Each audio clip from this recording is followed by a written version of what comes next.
ஐக்கிய அரபு அமீரகத்தின் அழிவு ஆரம்பம். ஐக்கிய அரபு அமீரகம் இரண்டாக பிளவடைய போகின்றதா அல்லது ஐக்கிய அரபு அமீரகம் மூன்றாக பிளவடைய போகின்றதா? ஐக்கிய அரபு அமீரகத்திற்குள்ளே ஆட்சி மாற்றங்கள் ஏற்படுவதற்கான வாய்ப்புகள் அதிகரித்துள்ளதா? அபுதாபியை கைப்பற்றுவதற்கான காய் நகர்த்தல்கள் மேற்கொள்ளப்படுகின்றதா? ஐக்கிய அரபு அமீரகத்தை இலக்கு வைத்து ஈரான் தொடர்ச்சியாக மேற்கொண்டு வரக்கூடிய தாக்குதல்களினால் ஐக்கிய அரபு அமீரகத்திற்குள்ளே இருக்கக்கூடிய குடும்பங்களுக்கிடையில் எவ்வாறான மோதல்கள் ஏற்பட்டுள்ளன? ஐக்கிய அரபு அமீரகத்தின் அஸ்திவாரம் எவ்வாறு ஆட்டம் காணுகின்றது?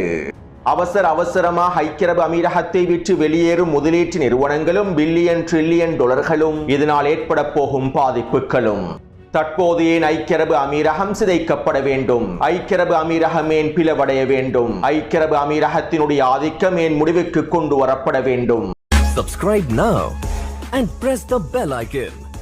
இது ஈரான் அப்டேட்டின் 36வது காணொளியாகும். இன்று காலை வெளியிட்டிருந்த மிக முக்கியமான காணொளியை பார்வையிடாதவர்கள் கீழே இருக்கக்கூடிய லிங்கினை பயன்படுத்தி பார்வையிடலாம். அத்தோடு மத்திய கிழக்கிலே அமெரிக்காவினுடைய இஸ்ரேலி ஆக்கிரமிப்பினுடைய மிக முக்கியமான ப்ராக்சி படையாகவே ஐக்கிய அரபு அமீரகம் காணப்படுகின்றது.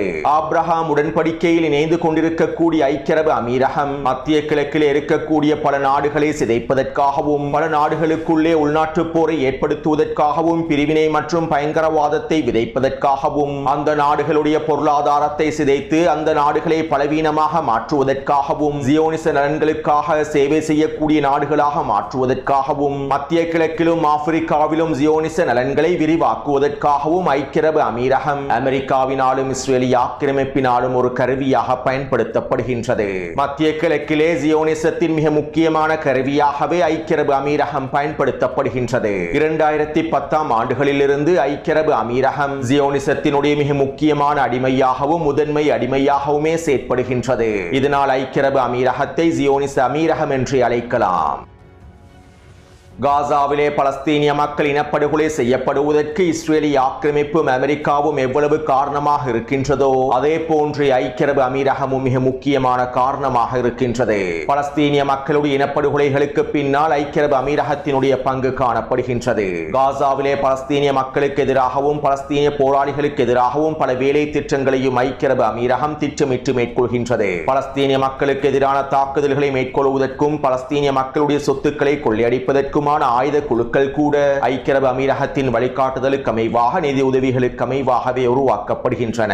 காசாவிற்குள்ளே பலஸ்தீனிய போராளிகளுக்கு எதிரான ஆயுத குழுக்களை உருவாக்குவதற்கு இஸ்ரேலி ஆக்கிரமிப்பு ஐக்கிய அரபு அமீரகத்தையே பயன்படுத்துகின்றது. மேலும் காசாவில் இருக்கக்கூடிய பலஸ்தீனிய மக்களை முழுமையாக வெளியேற்றி காசாவிலே முதலீட்டு நிறுவனங்களை உருவாக்குவதற்கு பின்னாலும் ஐக்கிய அரபு அமீரகமே காணப்படுகின்றது. டொனால்ட் டிரம்பினுடைய பீஸ் கவுன்சில் திட்டத்திற்கு அமைவாக காசாவிலே அமைக்கப்பட போகும் சுற்றுலாத்துறை நிறுவனங்களுக்கு பின்னால் ஐக்கிய அரபு அமீரகமே காணப்படுகின்றது. ஒட்டுமொத்த பலஸ்தீனியர்களையும் காசாவை விட்டு வெளியேற்றக்கூடிய திட்டத்திற்கு பின்னாலும் ஐக்கிய அரபு அமீரகம் காணப்படுகின்றது. காசாவிலே பலஸ்தீனிய மக்கள் இனப்படுகொலை செய்யப்படுவதற்காக பயன்படுத்தக்கூடிய மிக முக்கியமான ஆயுத உற்பத்தி நிறுவனங்களோடும் ஐக்கிய அரபு அமீரகம் நேரடியான ஒப்பந்தங்களை மேற்கொண்டுள்ளது. இஸ்ரேலி ஆக்கிரமிப்பின் மிக முக்கியமான ஆயுத உற்பத்தி நிறுவனமான எல்பிட் சிஸ்டம் ஆயுத உற்பத்தி நிறுவனத்தோடு பல பில்லியன் டாலர் ஒப்பந்தங்களையும் ஐக்கிய அரபு அமீரகம் மேற்கொண்டுள்ளது. காசாவிலே பலஸ்தீனிய மக்களுக்கு எதிராக பயன்படுத்தக்கூடிய ட்ரோன்களை உற்பத்தி செய்யக்கூடிய தொழிற்சாலைகளும் ஐக்கிய அரபு அமீரகத்திலே உருவாக்கப்பட்டுள்ளன. இஸ்ரேலி ஆக்கிரமிப்பின் ஆயுத உற்பத்தி தொழிற்சாலைகளுடைய மிக முக்கியமான முதலீடுகள் ஐக்கிய அரபு அமீரகத்திலேயே காணப்படுகின்றன. சுருக்கமாக குறிப்பிடுவதாக இருந்தால் பலஸ்தீனிய மக்களையும் பலஸ்தீனிய காரணத்தையும் குழி தோண்டி புதைப்பதற்காக அமெரிக்காவும் இஸ்ரேலி ஆக்கிரமிப்பும் ஐக்கிய அரபு அமீரகத்தை ஜியோனிஸ் ஐக்கிய அரபு அமீரகத்தை முழுமையாக பயன்படுத்தி வருகின்றார்கள். அதே போன்று சூடானின் உள்நாட்டு போரிலே ஐக்கிய அரபு அமீரகமே மிக முக்கியமான இடத்தை பிடித்துள்ளது. சூடானிய களத்தில் 4 லட்சத்திற்கும் அதிகமான சூடானிய மக்கள் இனப்படுகொலை செய்யப்படுவதற்கு பின்னாலும் ஐக்கிய அரபு அமீரகமே காணப்படுகின்றது.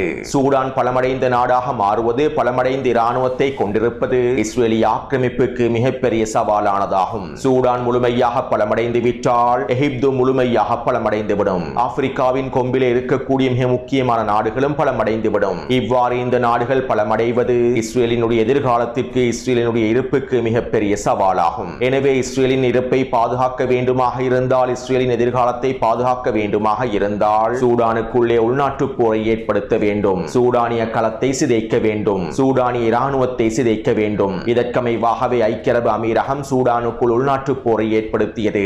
RSF பயங்கரவாதிகளுக்கு தேவையான எல்லாவிதமான நிதி உதவிகளையும் ஆயுத உதவிகளையும் வழங்கியது. மேலும் இந்த RSF பயங்கரவாதிகள் சூடானிய மக்களை கொன்று குவித்தார்கள். சூடானிய குழந்தைகள், பெண்கள் என அனைவரையும் இனப்படுகொலை செய்தார்கள். இந்த இனப்படுகொலை தாக்குதல்களுக்கு தேவையான அனைத்து விதமான ஆயுதங்களும் ஐக்கிய அரபு அமீரகத்தின் மூலமாகவே வழங்கப்பட்டுள்ளது. அதே போன்று ஆப்பிரிக்காவின் கொம்பாக அடையாளப்படுத்தப்பட்டிருக்கக்கூடிய சோமாலியா, எரித்திரியா போன்ற நாடுகளிலே பிரிவினைவாதிகளை ஊக்குவித்து பயங்கரவாத தாக்குதல்களை அதிகரித்து குறித்த நாடுகளை சிதைப்பதற்கு பின்னாலும் ஐக்கிய அரபு அமீரகமே காணப்படுகின்றது. சோமாலியாவை மூன்றாக பிரித்து தற்போது சோமாலியா 3 பிரதேசங்களாக பிரிக்கப்பட்டுள்ளது. பண்ட்லாண்ட், சோமாலிலாந்து என பிரிக்கப்பட்டுள்ளது. இவ்வாறு சோமாலியா சிதைவடைவதற்கு பின்னாலும், சோமாலியாவிலே இனப்படுகொலை தாக்குதல்கள் தொடர்வதற்கு பின்னாலும் ஐக்கிய அரபு அமீரகமே காணப்படுகின்றது. சோமாலியாவில் இருக்கக்கூடிய பிரிவினைவாதிகளுக்கு, பயங்கரவாதிகளுக்கு தேவையான அனைத்து விதமான உதவிகளையும் ஐக்கிய அரபு அமீரகமே மேற்கொள்கின்றது. சோமாலியாவிலே ஜியோனிச நலன்களை அடைந்து கொள்ளும் நோக்கத்தோடு ஐக்கிய அரபு அமீரகம் இந்த வேலை திட்டங்களை முன்னெடுக்கின்றது. அதே போன்று லிபியாவில் ஏற்பட்டுள்ள உள்நாட்டு போருக்கு பின்னாலும் ஐக்கிய அரபு அமீரகம் காணப்படுகின்றது. கிழக்கு லிபியாவை கட்டுப்படுத்தக்கூடிய ஹஃப்தாருக்கு தேவையான எல்லாவிதமான உதவிகளையும் ஐக்கிய அரபு அமீரகமே வழங்குகின்றது. இதன் மூலமாக லிபியாவின் களத்தையும் சிதைத்து லிபியாவையும் உச்சக்கட்ட பதற்றத்திற்குள் ஐக்கிய அரபு அமீரகம் வைத்துள்ளது. இதே போன்று 2014ஆம் ஆண்டு யமனுக்குள்ளே யமன் மக்களை இனப்படுகொலை செய்வதற்கும், யமனுக்குள்ளே உள்நாட்டு போரை ஆரம்பிப்பதற்கும் ஐக்கிய அரபு அமீரகம் மிக முக்கியமான காரணியாக அமைந்துள்ளது. யமனின் உள்நாட்டு போரின் போது யமன் மக்களை இனப்படுகொலை செய்வதற்கு பின்னால் ஐக்கிய அரபு அமீரகத்தினுடைய ஆயுதங்களும் நிதி உதவிகளுமே காணப்படுகின்றன. யமன் ஹவுதிகளுக்கு எதிரான இனப்படுகொலை தாக்குதலுக்கு பின்னால் ஐக்கிய அரபு அமீரகம் காணப்படுகின்றது. அதே போன்று ஈரானுக்குள்ளே பிரிவினைவாதிகளையும் பயங்கரவாதிகளையும் ஊக்குவிப்பதற்கும், அவர்களுக்கு தேவையான ஒருங்கிணைப்புகளை, நிதி உதவிகளை வழங்குவதற்கும் ஐக்கிய அரபு அமீரகமே காரணமாக செயற்படுகின்றது. ஈரானுக்குள்ளே உள்நாட்டு போரை ஏற்படுத்தி ஈரானை பல துண்டுகளாக சிதைக்க வேண்டும் என்கின்ற அமெரிக்காவினுடைய இஸ்ரேலிய ஆக்கிரமிப்பினுடைய திட்டங்களை நடைமுறைப்படுத்துவதற்கான எல்லாவிதமான வேலை திட்டங்களையும் ஐக்கிய அரபு அமீரகமே மேற்கொள்கின்றது. உண்மையில் ஐக்கிய அரபு அமீரகம் மத்திய கிழக்கிலும் ஆப்பிரிக்காவிலும் கொடூரங்களை அரங்கேற்றி வருகின்றது. ஜியோனிச நலன்களுக்காகவே இந்த கொடூரங்களை அரங்கேற்றி வருகின்றது. இவற்றிலே ஒரு சில விடயங்களை மாத்திரமே நான் குறிப்பிட்டுள்ளேன். ஐக்கிய அரபு அமீரகம் மேற்கொண்டிருக்கக்கூடிய கொடூரங்களை பட்டியலிட்டால் குறைந்தது 10 காணொலியாவது தேவைப்படும். அந்த அளவுக்கு ஜியோனிச நலன்களுக்காக ஐக்கிய அரபு அமீரகம் மத்திய கிழக்கில் இருக்கக்கூடிய நாடுகளையும் ஆப்பிரிக்க நாடுகளையும் சிதைத்து வருகின்றது.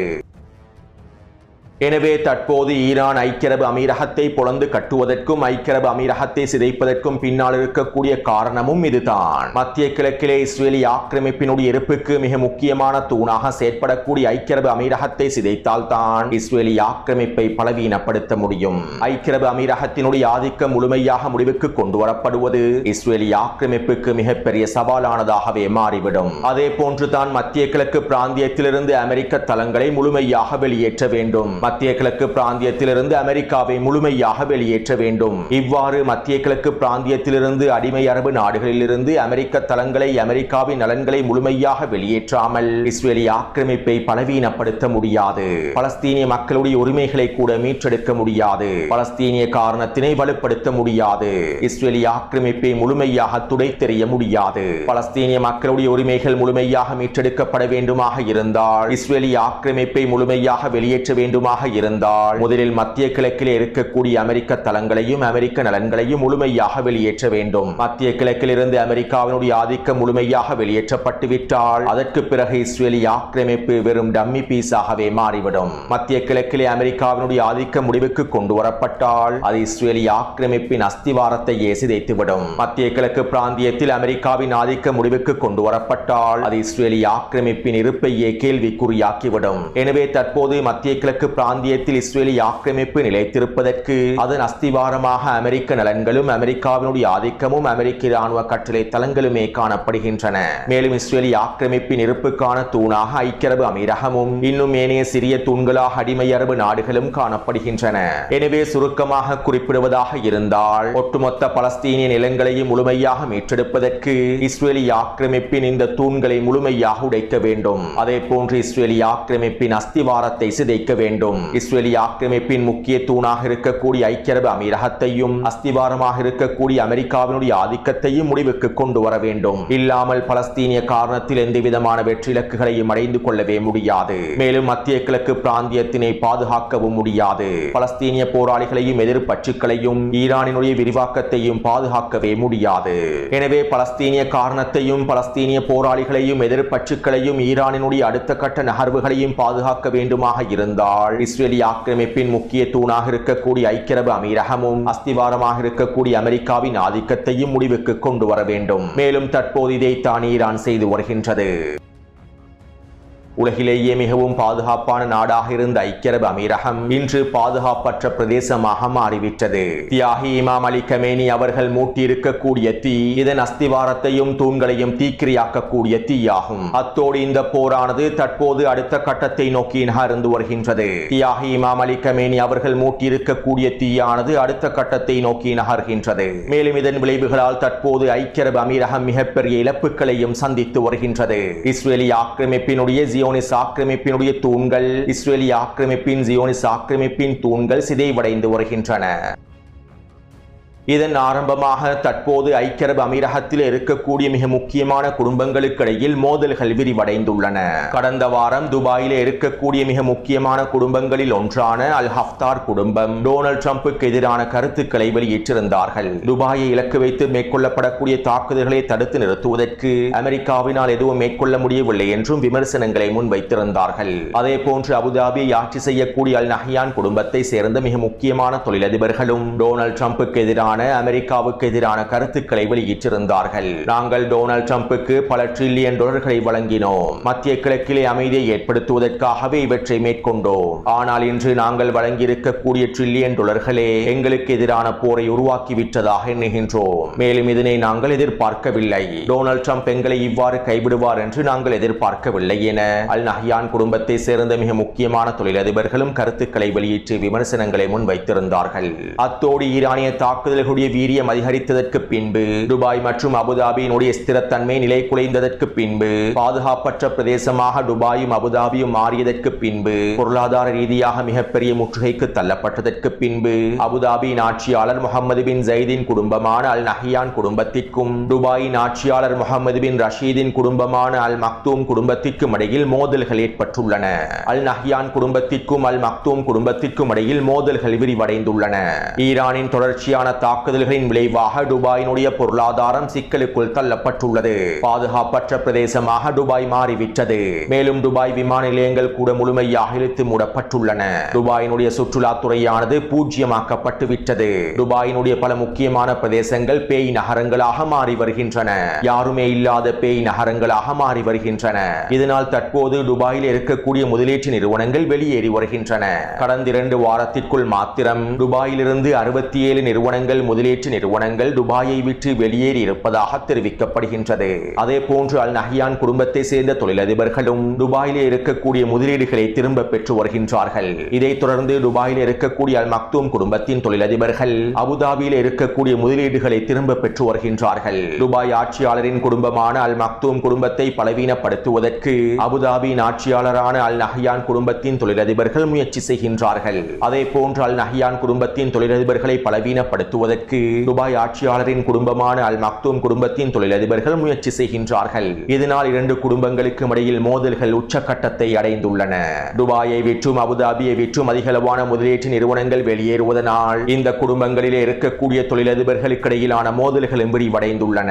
அத்தோடு இன்னும் ஒரு மிக முக்கியமான விடயம் என்னவென்றால் துபாயின் அல் மக்தூம் குடும்பத்தை சேர்ந்த தொழிலதிபர்களும் அபுதாபியின் அல் நஹ்யான் குடும்பத்தை சேர்ந்த தொழிலதிபர்களும் அமெரிக்காவின் மிகப்பெரிய முதலீட்டு நிறுவனமான BlackRock நிறுவனத்தில் முதலீடுகளை மேற்கொண்டுள்ளார்கள். BlackRockை பற்றி உங்களில் அதிகமானோருக்கு நன்றாகவே தெரிந்திருக்கும். மேலும் தற்போது இந்த குடும்பங்களுக்கு இடையில் ஏற்பட்டிருக்கக்கூடிய பிரச்சனையினால் 2 குடும்பங்களுடைய முதலீட்டு பணத்தையும் முழுமையாக முடக்கியுள்ளது. அதாவது இந்த 2 குடும்பத்தினுடைய தொழிலதிபர்களும் BlackRock நிறுவனத்திலே மேற்கொண்டிருக்கக்கூடிய முதலீடுகளை திரும்ப பெற முடியாத நிலைமைக்கு தள்ளியுள்ளது.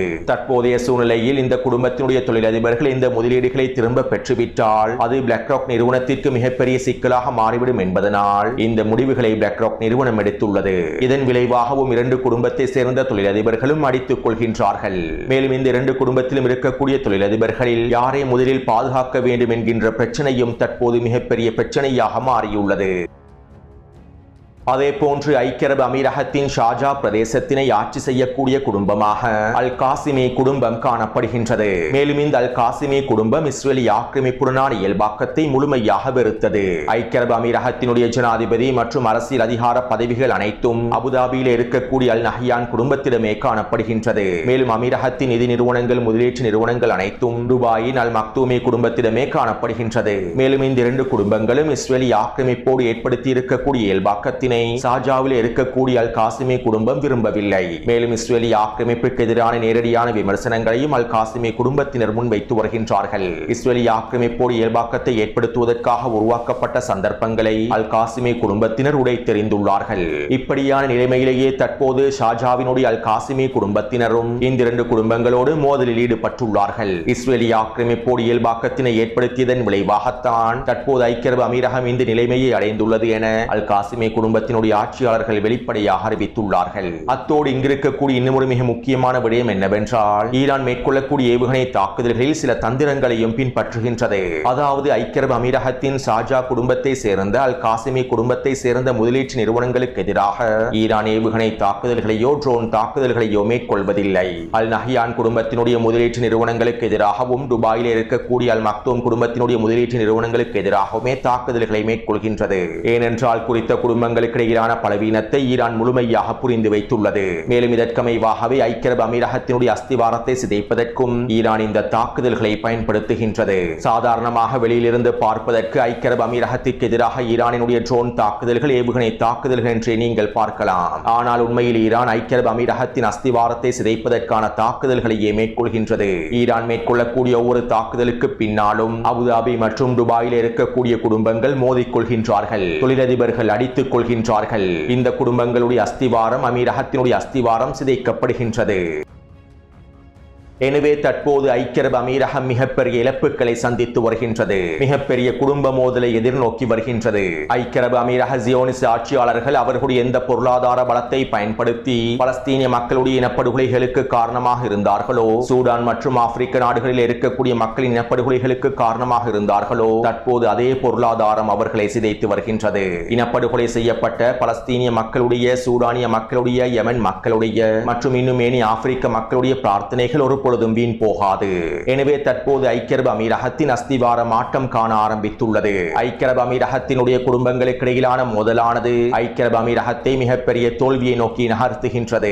மேலும் இந்த குடும்பங்களுக்கு இடையிலான மோதலானது ஐக்கிய அரபு அமீரகத்திற்குள்ளே இருக்கக்கூடிய இன்னும் பல குடும்பங்களின் கிளர்ச்சிகளுக்கு வழிவகுக்கப் போகின்றது. இதனால் ஐக்கிய அரபு அமீரகம் 2ஆக பிளவடையலாம் அல்லது 3ஆக பிளவடையலாம். அதே நேரம் ஷார்ஜாவில் இருக்கக்கூடிய அல் காசிமி குடும்பம் அபுதாபியின் அல் நஹ்யான் குடும்பத்தின் அதிகாரத்தை கைப்பற்றுவதற்கு வாய்ப்புகளும் இருக்கின்றன.